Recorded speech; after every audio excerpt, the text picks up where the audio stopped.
betrayal, greed and murder. It's set in this interesting world of contrasting ideologies and what's right and wrong, and it has a great philosophy about it.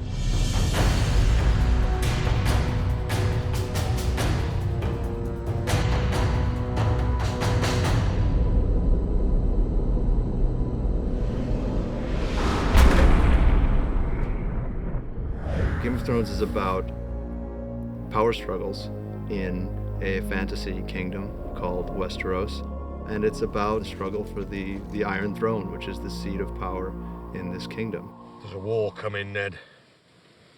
I don't know when, I don't know who we'll be fighting, but it's coming.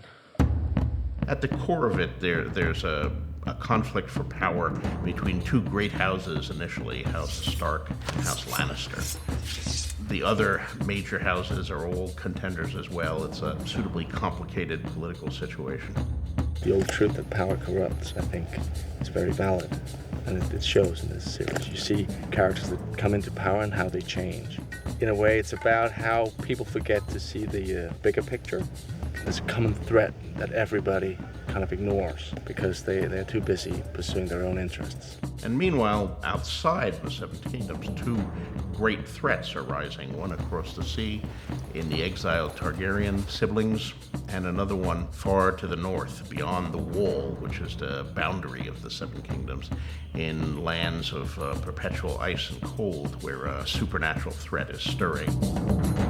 It's very different from anything that's been done. I can't think of another fantasy which is as dark as this one is, which is as gritty and as real. Every single character is incredibly complex. You think you know them, you think you've got them pegged as what they seemingly are, but they really aren't.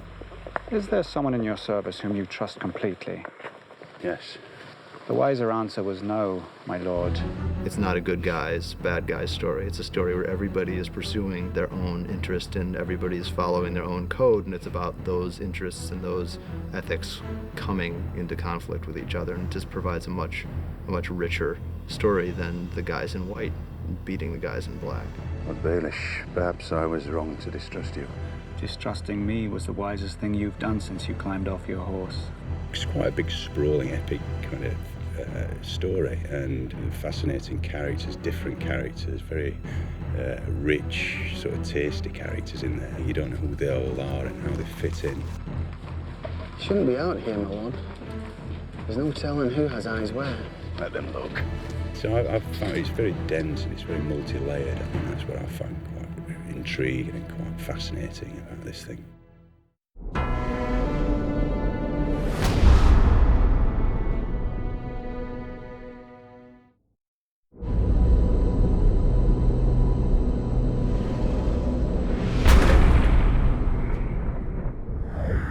Ned Stark is the center of the series. He's very realistic, quite a pragmatic character. This is fine work. It's not for sale. His lordship wants the helmet. I made it for me. Forgive him, my lord. There's nothing to forgive. He's principled, he has values, and above all, he's very loyal, you know, and that's something that he demonstrates on many occasions. You helped me win the Iron Throne, now help me keep the thing. We were meant to rule together. Ned is the Lord of Winterfell, and he's married to Catelyn Tully. Together they have a number of children. 17 years ago, you rode off with Robert Baratheon. You came back a year later with another woman's son. Jon Snow, he's of an age with Robb, the eldest son, and they're closest brothers. I would say Jon Snow is a young hero in a lot of ways. Well, Lord Snow, it appears you're the least useless person here. Personally, I think there's a hell of a lot of inner turmoil if he's fighting between his ambition to be someone and to make a mark on things. I'm ready. You're not going. You're no ranger, Joe. Here, a man gets what he earns. When he earns it. His ambition can and does make him do quite extreme things. The Lannisters are the Queen's family. Robert Baratheon, the king, who wed the daughter of another great house, Cersei Lannister. She is the queen of the Seven Kingdoms. She's quite tricky, layered and power mad. She's smart and political. She has a very hard time trusting anyone. You're just a soldier, aren't you? You take your orders and you carry on. I was also trained to kill my enemies, Your Grace. As was I. There's a definite sense with Cersei that if it will further her game of power, she'll get rid of anybody. It doesn't really matter. Jaime, her twin brother, is one of the members of the King's Guard. It would be good to have you on the field. The competition has become a bit stale.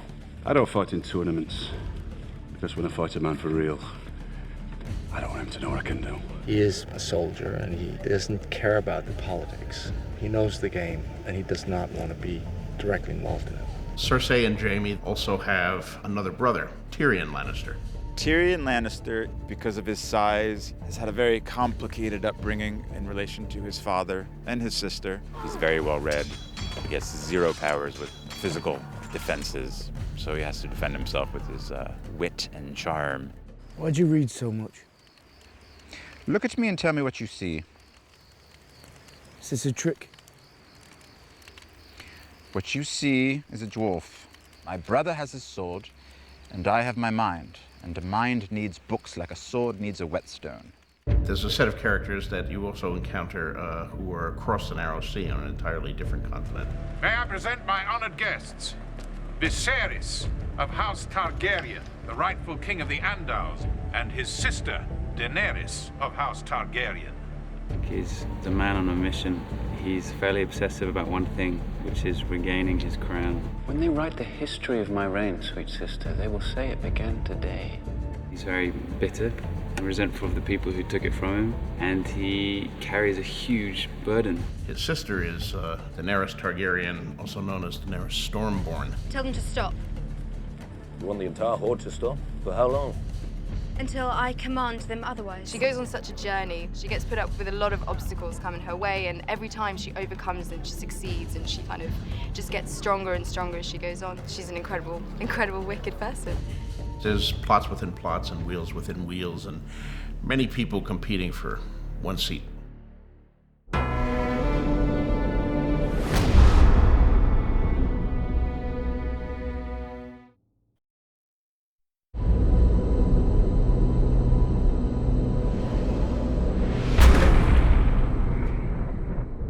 Going into this, it's always been something very important to us. That things never look fake. For us, it's more about creating this world and making it an authentic and believable world, but it's not our world. We were lucky enough to have the help of a tremendously gifted art department. I'm responsible for the look of the show, from the kind of the floor to the sky. I'm working out what the CGI is going to be, the whole look of it from there downwards, so that we have a complete look to the series. You've got to create a world from scratch that feels like you're in a different time and different place. So it's creating different environments that work, that feel real but don't feel like, either contemporary or known periods. That's the main thing. The biggest challenges have been, I guess, the scale of the event. We've created very high standards for ourselves. It's a lot of bits to this, and it just has been a lot of stuff to pull together. Gemma Jackson really ranged far and wide to find the artistic resources and the stylistic resources to give us a world we haven't seen before. There's an Arctic wasteland, which is very far north, and you go all the way to a more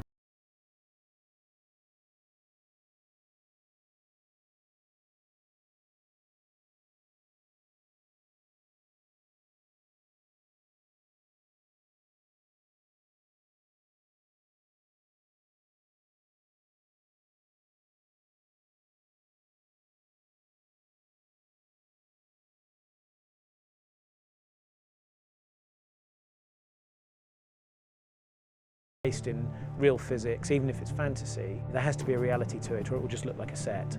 So you're always trying to think, right, how would these people live? What would they need? Why would they put things where they do? How would it be? I think the approach we want to take is that, yes, it is fantasy, but it's very grounded in reality.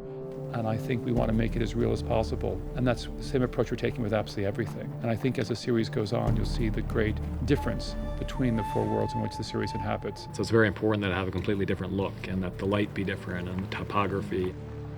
We've been given the luxury of being able to span various countries. So we scouted probably, 14 different countries when we're trying to decide where to shoot and why ultimately we decided to shoot Northern Ireland. You drive 25 minutes and you're at some beautiful forest somewhere, and you drive 45 minutes and you're at this great old castle. It's a huge scale. Shooting simultaneously in 2 different countries as Malta and Ireland is a challenge, but it's great fun. We love it. It's one of the fun things about this show is that we get to make it up. We're not hewing to any particular historical period, absolutely. This is a fantasy series, and that gives us a lot of freedom, and that's part of the fun of it. Fantasy is always bigger. I mean, fantasy is larger and more colorful and more exciting, I think, than history. So you take your inspiration from something in history, you make it much bigger and perhaps more dramatic. It's just the best story. It's fascinating, and there's so many twists and turns. And when you think you've got it figured, it completely changes its mind. And you follow it and you get excited by it. There's real emotion and there's real relationships that you can understand and relate to. And it's just brilliant. It's a wonderful story. This interesting combination of a very real world with an overlay of fantasy is a pretty intriguing combination. And I think it's something that you've seen nowhere else on television currently. I don't think anybody will do it quite the way HBO does. What do you know about fear? Fear is for the winter, when the snows fall 100 feet deep. Fear is for the long night, when the white walkers move through the woods. When the sun hides for years, and children are born and live and die, all in darkness. That is the time for fear, my lord.